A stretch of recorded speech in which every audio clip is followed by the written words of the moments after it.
Hey hello everyone, I welcome to walk genesis. JEE Mains 2023 की examination date और भी important जो information है वो सारी आ चुकी हैं। इस ब्राउज़र को डाउनलोड कर सकते हैं इनकी वेबसाइट से जाके। बाकी मैं इसको शेयर कर दूंगा आप लोगों से टेलीग्राम में। तो मैंने इसमें कुछ जो इंपॉर्टेंट चीज़ें हैं उनको हाईलाइट किया हुआ है। अगर मैं आपसे बात करूँ तो जो लास्ट ईयर का पैटर्न था बिल्कुल सेम है, कोई चेंजेस में है नहीं। लेकिन फिर भी न्यू स्टूडेंट्स के लिए हम लोग डिस्कस कर लेते हैं कि देखो जो डेट्स हैं आपके दो सीजन्स होंगे। एक सीज़न होगा आपका जनवरी के लास्ट में जो कि 24 को एग्ज़ाम होगा। बीआर का नॉर्मली पहले दिन एग्जाम हो जाता है। दूसरा जो सीज़न है वो आपका होगा 6 अप्रैल को। तो आपके दो एग्जामिनेशन होंगे, दो अटैम्प्ट होते हैं। दोनों में से कोई से भी दे सकते हैं। अगर आप बेटर है दोनों दीजिए, क्योंकि दोनों में से जो भी आपके नंबर अच्छे होंगे वो कंसिडर कर लिए जाएंगे। और बाकी प्रैक्टिस के लिए भी ज़रूरी है एग्जामिनेशन सेंटर पर जाके वहाँ पर अटैम्प्ट करना। It's a different feeling. ठीक है, तो आपकी जो डेट जो इस वीडियो को देख रहे हैं 16 दिसंबर को देख रहे हैं, तो ये आपके जो फॉर्म है 15 दिसंबर से लेकर 12 जनवरी तक फॉर्म भर सकते हैं। डेट मत करना 12 जनवरी तक की, भर लेना 2-4 दिन के अंदर। और आपका सेकेंड वीक के अंदर आपको सेंटर पर चल जाएगा। और लास्ट थर्ड वीक में मतलब अराउंड 15-20 तारीख के बीच में आपको इसका एडमिट कार्ड आ जाएगा। और आपके जो डेट्स होंगे, अगर आप बीआर की तैयारी कर रहे हैं 24 को होगा। बाकी ये डेट्स कभी भी आपके लिए हो सकते हैं अगर आप आर्किटेक्चर को छोड़कर बीटेक के लिए आ रहे हैं, मतलब पेपर 1 के लिए आ रहे हैं। सीज़न 2 की बात करें तो सेम है। आपको 7 फरवरी से लेकर 7 मार्च तक पूरा महीना मिलेगा आपको फॉर्म भरने के लिए। और यहाँ पर डेट्स लिखी हैं। 6 अप्रैल को आपका दूसरा बीआर का एग्जामिनेशन है। ठीक है, 3 घंटे का एग्जामिनेशन है जो सेम है बिल्कुल। 1000 रुपये का फॉर्म है। और अगर आप मेल हैं, फीमेल हैं तो 800 का है। अगर आपके पास रिजर्वेशन है SC ST PWD तो पीपल विद डिसेबिलिटीज़ तो 500 रुपीज़ का फॉर्म है। ठीक है, और नीचे अगर हम नीचे आते हैं तो यही चीज़ है कि अगर चीज़ लेकर जानी है इसमें ज़्यादा सोचना नहीं होता है। आपको सिंपल एक एडमिट कार्ड, अपनी फ़ोटोग्राफ लेकर जानी है, एक ID लेकर जाना है, बस इतना काफ़ी है। ये सब बेसिक चीज़ें हैं। वही दिया गया है कि आपको 2 अपॉर्चुनिटीज़ मिलेंगी। एक तो मिलेगी आपको जनवरी में, एक मिलेगी आपको अप्रैल में। दोनों में से कोई से भी दे सकते हैं, बेटर है दोनों दीजिए। ठीक है, तो है this provide this instruction paper 1 paper 2। तो ठीक है, बीआर की बात करें तो हम लोग डिस्कस करेंगे इसमें 3 पार्ट हैं, मतलब एग्जामिनेशन पैटर्न को डिस्कस करेंगे। तो पार्ट 1 है मैथमेटिक्स का, पार्ट 2 एप्टीट्यूड और पार्ट 3 है ड्राइंग। तो नीचे जाते हैं, आपका जो एग्जामिनेशन है कौन कौन सी लैंग्वेज में है आप देख सकते हैं। पेपर 2 की बात करें तो मैथमेटिक्स है। नीचे आते हैं, इसको थोड़ा सा मैं आपको डिटेल में समझाता हूँ। यहाँ पर आप देखो, जो बीआर का एग्जामिनेशन है वो 400 नंबर का होता है। ठीक है, जिसके अंदर 3 पार्ट्स आते हैं। पहला पार्ट होता है मैथमेटिक्स का, जिसके अंदर आपको 30 क्वेश्चन दिए गए होंगे, 25 आपको अटैम्प्ट करने हैं। 25 भी कैसे करने हैं सुनो। मैथमेटिक्स है, उसमें आपको 20 क्वेश्चन दिए गए होंगे सेक्शन ए के अंदर। 20 में से इसमें कोई आपके पास चॉइस नहीं है। ठीक है, आपको आते हैं सारे करो, नहीं आते छोड़ दो। सेक्शन बी है, उसमें 10 क्वेश्चन दिए गए हैं। 10 में इसमें MCQs नहीं है, इसमें वैल्यू फीड करनी होती है, न्यूमेरिकल वैल्यूज टाइप की होती हैं, जैसे 1 2 3 इंटीजर नंबर ऐड करने हो पड़ते हैं। 10 क्वेश्चन दिए गए होंगे सेक्शन बी में, जिसमें से आपको 5 अटैम्प्ट करने हैं। तो अगर आप देखेंगे तो 20 इसमें से और 5 इसमें से 25 क्वेश्चन आपको अटैम्प्ट करने होंगे। एक क्वेश्चन 4 नंबर का है तो 100 नंबर आपके इसमें आ जाएंगे। फिर आता है एप्टीट्यूड टेस्ट, 50 क्वेश्चन होंगे, 50 वही 4 नंबर का क्वेश्चन है एक, तो 200 नंबर आपके यहाँ से आ जाएंगे। जो ड्राइंग टेस्ट होगा वो आपके 2 क्वेश्चन होंगे और एक एक क्वेश्चन 50 नंबर का है, तो 100 नंबर आपके यहाँ से जाएंगे। ठीक है, तो 400 नंबर है और 400 नंबर का एग्जाम होगा। और अगर आप एक अच्छा कॉलेज लेना चाहते हैं तो आपका target should be more than 280 something. ठीक है, 280 290 तो होना ही चाहिए अगर आप 99 परसेंटाइल सोच रहे हैं तो। मार्किंग स्कीम के बारे में बात करेंगे। अगर आपने सही जवाब दिया है तो 4 नंबर मिल जाएंगे, गलत जवाब दिया तो पेनल्टी 1 नंबर की, और आपने अनआंसर छोड़ दिया या फिर आपने कुछ करा ही नहीं, उसको इग्नोर कर दिया, तो आपको कुछ ना तो नेगेटिव मार्किंग नंबर आपको उसमें मिलेंगे। ठीक है, सेम चीज़ है बी प्लानिंग के लिए भी। तो मैथमेटिक्स वाला सेम है, एप्टीट्यूड का सेम है, बस उसके अंदर ड्राइंग की जगह से प्लानिंग आ जाती है, तो पेपर पैटर्न का बिल्कुल सेम है। फिर नीचे आकर देखते हैं तो MCQs वही होते हैं। एक क्वेश्चन दिया गया होगा आपको, उसके 4 ऑप्शन दिए गए होंगे, 4 में से एक सही होगा और टिक करना है। न्यूमेरिकल वैल्यू के अंदर आपको वैल्यू ऐड करनी होगी। ठीक है, 3 घंटे का एग्जामिनेशन होगा। तो अगर आप BR को और बी प्लानिंग दोनों देते हैं तो आपको आधा घंटा एक्स्ट्रा मिल जाएगा।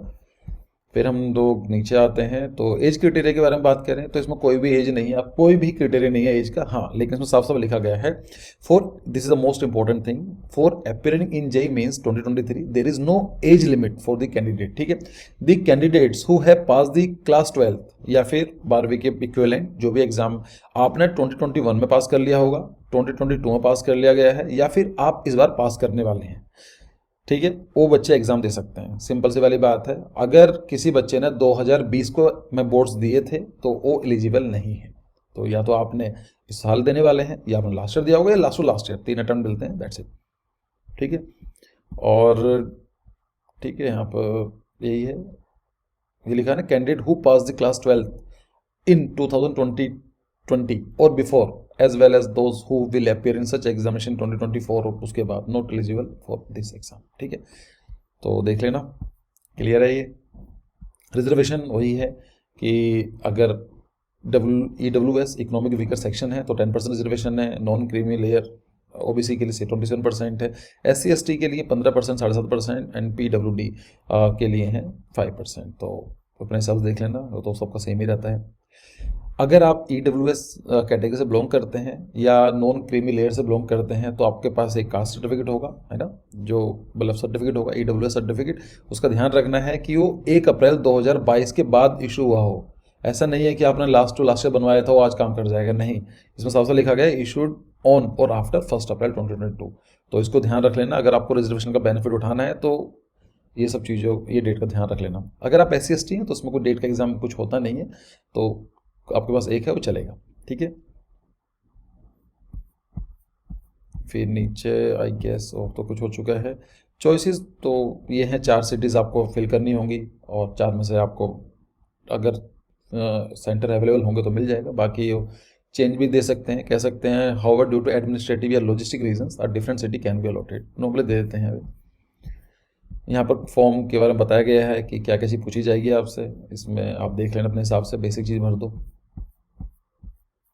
फिर नीचे आते हैं, एडमिट कार्ड आपको इस वेबसाइट से मिल जाएंगे jmains.ntk.nic.in पर जब आना होगा। बाकी मैं इंस्टाग्राम पर ये सब अपलोड कर देता हूँ, तो वहाँ पर फॉलो कर लेना। बाकी ये शेड्यूल ऑफ एग्जामिनेशन है, ये सब देख लेना। इसमें सब जो डिस्कस कर लिया है मैंने, किस टाइम पहुँचना है, 9 बजे से एग्ज़ाम होगा, तो सब लिखा होता है। आधा घंटे 1 घंटे पहले पहुँचना होता है, पहुँच जाओगे, इतना ज़्यादा टेंशन लेना नहीं होता एग्ज़ाम से पहले। बाकी जो डिस्प्ले जो आप एग्ज़ाम देखा होगे, कुछ दिनों के बाद आंसर की रिलीज़ कर दी जाती है। तो अगर आप उसमें लगता है ऑब्जेक्शन है तो आप उसको कंप्लेन कर सकते हैं, बता सकते हैं, तो विद सपोर्टिंग डॉक्यूमेंट्स अगर उनको लगता है चेंज कर देते हैं। ठीक है, नीचे आते हैं रीएवैल्यूएट के लिए। अगर मान लीजिए आपको लगता है कि आपको बहुत अच्छे नंबर आने चाहिए, आपको नंबर कम मिले हैं, तो उसका कोई ऑप्शन नहीं है, नो रीएवैल्यूएशन या no rechecking. There shall be no reevaluation, no rechecking for the result, no correspondence in this regard shall be entertain. तो अगर ऐसा हो जाता है बाई चांस, आपके नंबर जो उम्मीद कर रहे थे और उससे कम आते हैं, तो कुछ ऑप्शन हमारे पास है नहीं। यहाँ पर अगर हम बात करें बोर्ड्स के एग्जामिनेशन में कि कितने % नंबर चाहिए, ऐसा नहीं है कि आपने बोर्ड्स पास कर लिया है तो कुछ वो नहीं है। साफ साफ लिखा गया है कि admission to the BE BTech BRB planning, जितने भी जो पेपर JEE का जो एग्जामिनेशन है उसमें NITs IITs CF TIs, उनके लिए आपके 75% नंबर बोर्ड्स में चाहिए। ठीक है, साफ साफ लिखा गया है all India rank subject to the condition that candidate should have secured at least 75% in class 12th examination. याद रखना, 12th क्लास में 75% नंबर हमें चाहिए। अगर आपके पास रिजर्वेशन है और रिजर्वेशन भी SC ST का है तो आपको 65% चाहिए कम से कम। तो अगर आपके 75 से कम है तो सॉरी फॉर दैट, आप एलिजिबल नहीं है। और अगर SC ST है और आपके 65 से कम है तो एलिजिबल नहीं है। तो प्लीज़ मेक श्योर, जो बच्चे एग्जाम की तैयारी कर रहे हैं बोर्ड्स की, ये ध्यान रख लेना भाई, 70% नंबर ले आओ, क्योंकि तुम तैयारी करते रहोगे कि मुझे आर्किटेक्चर कॉलेज चाहिए, अगर 75% से कम रहेगी ना तो फिर नहीं दे पाओगे। ठीक है, तो ये सब चीज़ें इंपॉर्टेंट है। दूसरी चीज़ क्या है आर्किटेक्चर के लिए कि no candidate shall be admitted to the architecture course unless he or she has passed an examination at the end of the qualifying examination with 50% of physics chemistry and mathematics। मतलब आपको एक चीज़ और है, 65 75 और 65 कर वहाँ बता दिया, आपको फिजिक्स केमिस्ट्री मैथमेटिक्स में भी 50% नंबर कंबाइंड चाहिए, याद रखना। और मैथमेटिक्स है ना, and also 50% aggregate in qualifying examination, सबसे पहली बात है। ठीक है, तो BR की बात करें तो passing qualifying marks in mathematics आपको PCM होना जरूरी है BR के लिए। फॉर बी प्लानिंग वही लिखा गया है कि इतने ही चाहिए, तो आपको PCM चाहिए, 50% नंबर उसमें चाहिए। एलिजिबिलिटी की बात करें और तो मुझे लगता नहीं कुछ है इसमें। अच्छा, एक चीज़ और है, जो बच्चे हमारे क्रैश कोर्स वगैरह भी लॉन्च होने वाले हैं कुछ दिनों के बाद, हम पूरी इन्फॉर्मेशन आपको प्रोवाइड कर देंगे। लेकिन अगर आप चाहते हैं कि कुछ पेमेंट ना करना पड़े या फिर आप चाहते हैं, तो गवर्नमेंट भी आपके लिए एक नेशनल टेस्ट अभ्यास के नाम से एक स्कीम चलाती है। स्कीम बोलेंगे या फिर पोर्टल बोलेंगे। तो इसमें क्या है, आपको एक ऐप मिल जाएगी, आप डाउनलोड कर लेना। तो वहाँ पर आपके जेई उसमें बहुत सारे मॉक टेस्ट होते हैं, तो प्रैक्टिस कर सकते हैं। लेकिन एक चीज़ याद रखना है, उसमें कई सारी गलतियाँ भी होती हैं। तो प्लीज़ आप जब कर रहे हो, तो अगर आपको समझ में नहीं आता है तो प्लीज़ आस्क समवन। अगर नहीं होता है तो हमें बता देना, हम आपकी हेल्प कर देंगे। लेकिन ये चीज़ याद रखना, कभी कभी क्वेश्चन जो होते हैं उनके आंसर्स गलत दिए होते हैं, ठीक है। और आर्क जेनेसिस ऐप को डाउनलोड कर लो, वहाँ पर भी हम फ्री की मॉक टेस्ट हम लोग एक्टिव रखते हैं, मिल जाएंगे आपको वहाँ पर भी। बाकी कोर्सेज वगैरह, टेस्ट सीरीज, सब कुछ हमारे यहाँ पर अवेलेबल है। अगर आपको एक डेडिकेटेड तैयारी करनी है तो आप ज्वाइन कर सकते हैं। और यही है, एक चीज़ और है कि आपको जो भी इंफॉर्मेशन आती है वो 90 डेज अपने पास रखते हैं, उसके बाद ये लोग ख़त्म कर देते हैं। तो मैं आपसे एक चीज़ और बताना चाहता हूँ, कई बार बच्चों को प्रॉब्लम आती है, बिकॉज हमारे पास काफ़ी सारे स्टूडेंट्स होते हैं जो बात करते हैं हर साल। अगर आप कुछ भी फॉर्म भरते हैं, ये हमेशा के लिए हैं, आप चाहे अभी जेई की तैयारी कर रहे हैं या फिर कुछ भी एग्जाम है इन फ्यूचर, गवर्नमेंट कुछ भी होगा, आपको ये चीज़ याद रखना है कि जब आप कोई फॉर्म भरते हैं तो आपके पास एक स्लिप होती है ना, या फिर आप कुछ फॉर्म जो सबमिट करते हैं तो प्रिंट उसको रख लो संभाल के, उसको हार्ड कॉपी नहीं, सॉफ्ट कॉपी रख लो हर एक चीज़ का। क्योंकि होता क्या है कि कुछ प्रॉब्लम आई, आपका रोल नंबर आपका मिस हो गया, आपको रिजल्ट आपके पास नहीं है, तो आगे प्रॉब्लम आती है। तो जैसा फॉर्म भरेंगे उसकी प्रिंट आउट लेते रहना, सेव करते रहना फाइलों को एक फोल्डर में, ये आपके लिए काफ़ी काम आती हैं। बाकी ये सब चीज़ें कि रिजर्वेशन का जो भी सर्टिफिकेट कैसे बनेंगे, ठीक है। और आई गेस और तो कुछ नहीं है इसके नीचे, कहाँ कहाँ सेंटर होने वाला है अलग अलग स्टेट्स में दे दिया गया है। बस बेसिक, आप बहुत बेसिक चीज़ें हैं कि क्वेश्चन किस तरह के आते हैं, 4 क्वेश्चन होंगे, अभ्यास डाउनलोड कर लेना इनका, तो बिल्कुल सेम उसमें मिल जाएगा आपको, ठीक है। बाकी यहाँ पर सिलेबस है, तो अगर हम बात करें मैथमेटिक्स सिलेबस क्या है, जो भी आपका +2 का है वही है ना। बी प्लानिंग का तो सबका देख लेना, उसके ऊपर जाओगे तो यहाँ पर आपको दिख जाएगा। हाँ, अच्छा, ये चीज़ रह गई हमारी, हमसे मिस हो गई थी कि बी आर के लिए आपका ऐसा सेक्शन जो पार्ट 1 है, दैट इसके अंदर मैथमेटिक्स आता है। तो मैथमेटिक्स के अंदर आपके सिलेबस दिया हुआ, sets, relation, complex theory, matrix, same NCERT वाला है। फिर हम नीचे आते हैं, अगर हम बात करें एप्टीट्यूड के अंदर जो कि 200 नंबर का है, तो इसमें awareness of the person, building material, कि कौन जो आर्किटेक्ट में हैं, जो इंपॉर्टेंट पर्सनैलिटीज़ हैं उनके बारे में जानकारी होनी चाहिए, बिल्डिंग्स के बारे में जानकारी होनी चाहिए, मटेरियल क्या काम करते हैं, ऑब्जेक्ट्स क्या हैं, texts related to architecture, build environment कि कौन से एरिया में किस तरह आर्किटेक्चर होता है, बिल्ड इन्वायरमेंट के साथ 3 dimension object for 2D dimension drawing, plan, elevations, ये सब चीज़ें, visualising different side of the 3 dimensional object, है ना, प्लान, एलिवेशन, सेक्शंस, इन सब चीज़ों के बारे में पता होना चाहिए, analytical reasoning, mental ability, visual, numerical and verbal. तो बहुत बेसिक सिलेबस है, कर सकते हैं। फिर अगर यूनिट 2 की बात करें, 3 dimension, perception, understanding and appreciation of the scale proportions क्या होते हैं, objects, building, forms and elements, colour, texture, harmonic, contrast design, drawing for geometry object, transformation for both 2D and 3D, union, subtraction, rotation. I think आपको थोड़ा नया लग रहा होगा, इसके बारे में डोंट वरी, हम लोग इसके बारे में बात करेंगे। 3D view of the object. देखो, बात यह है, अगर आप इस चैनल पर पहली बार आए हैं, इसको देख रहे हैं, तो इस चैनल के ऊपर 350 वीडियोज़ अवेलेबल हैं। अगर आपने 350 वीडियोज़ देख ली तो आपका सारा सिलेबस, 99% सिलेबस आपका कंप्लीट हो जाएगा। There is no need to have any coaching, there is no need to go for any crash course. ये मैं सबसे इसलिए बात करता हूँ क्योंकि बच्चे ढूंढते हैं कि कहाँ पर मटेरियल है।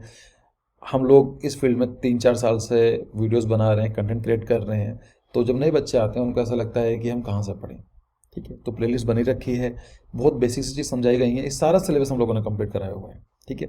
हाँ, अगर आपको गाइडेंस चाहिए, अगर आपको लगता है कि मुझे तरीकों ही मेंटरशिप आपके पास, वहाँ से मुझे टेस्ट मिल जाए, मॉक टेस्ट मिल जाए, कि आपने कुछ पढ़ा है बताने वाला मिल जाए कि ऐसा पढ़ना है, क्योंकि 350 वीडियोस को देखना है, किस हिसाब से देखना है, आगे पीछे करके देखना है, कौन सा पार्ट कौन सा इंपॉर्टेंट है, उसके लिए आपको कोचिंग की जरूरत पड़ सकती है। बाकी लेकिन जो मटेरियल आपको चाहिए, इन सब चीज़ों के बारे में हमने पूरी वीडियोस में डिस्कस किया हुआ है। ड्राइंग के अंदर sketching of the scenes and activities, वही आपको पूछ लेंगे कि एक सीन दे देंगे, उसको बनाने के लिए आपको पोर्ट्रेट बनाने के लिए दे सकते हैं, ठीक है। या फिर आपको कुछ एक क्या बोलेंगे उसको, कंपोजिशन बनाने के लिए दिया जा सकता है। So candidates are advise to bring pencils on geometry box side, और बस कलर वलर की खास ज़रूरत नहीं है, क्रेयॉन्स ले जाना अगर जरूरत पड़े तो, बाकी वाटर कलर वगैरह की इतनी खास ज़रूरत नहीं होती है, ठीक है। तो आई होप अच्छा, अब हम लोग और वीडियोस भी लेकर आने वाले हैं आप लोगों के लिए, करंट अफेयर की कई सारी चीज़ कंटेंट और भी हम लोग लेकर आने वाले हैं। तो कीप ट्यूनिंग, फॉर्म भर लेना, इसको लेट प्लीज़ मत करना।